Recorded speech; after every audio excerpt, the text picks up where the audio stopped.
Frank Henenlotter's Bad Biology. This is probably, I'm sure it's like the last Frank Henenlotter movie that I actually did not own. I'd have been happy with the Blu-ray, but here it is in a combo pack on Blu-ray and 4K from Severin Films.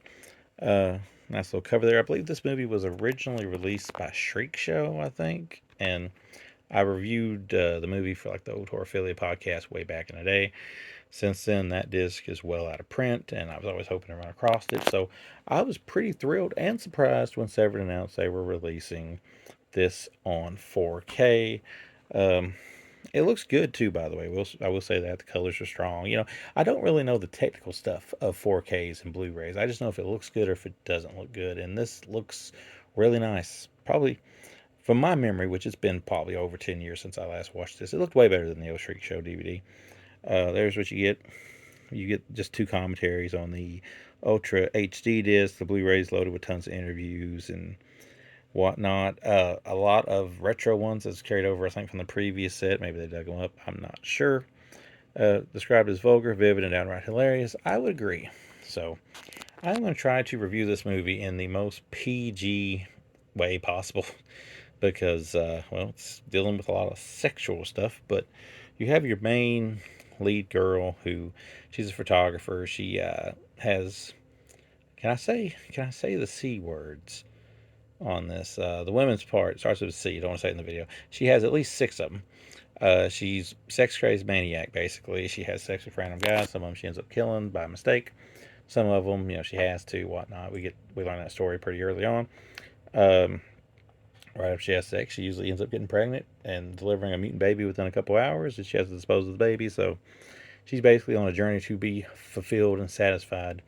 Meanwhile, you got another guy who had like an accident when he was born, so then they reattach things, and I guess he couldn't get it to work, so he was feeding it steroids and stuff. Well, now his penile unit is basically its own monster, a monster literally, and he can't get satisfied. So it's only destined that these two meet, and basically we watch the journey from these two meeting one another.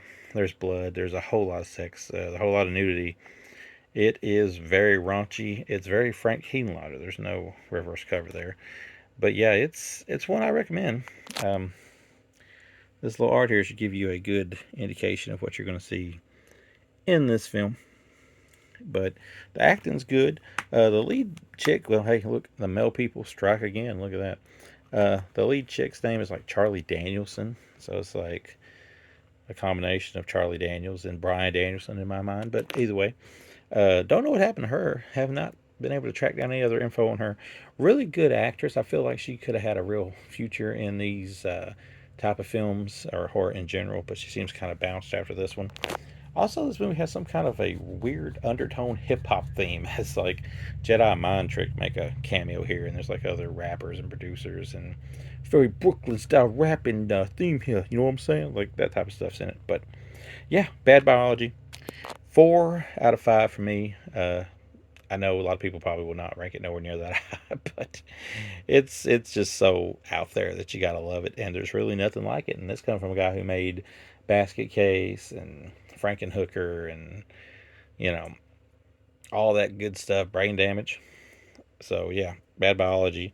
The last of his actual films. Now I actually own this one. I didn't own the documentaries, but I do own now all of his regular films he directed, and I'm very glad. Maybe one day we'll get some more stuff out of old Frank, who I believe is still alive and kicking. Had a heart attack, I think, while they were making this film, or right before they started making this film. There's actually a rap song on the in the credits and a rap song at the menu that'll run that whole story down about this. But yeah, very informative. Plenty of commentaries to keep you busy. Plenty of interviews to dip into. Looks great. I think it was shot on ends. That's what IMDb says. Whatever that means. I guess like the scraps of films, I guess.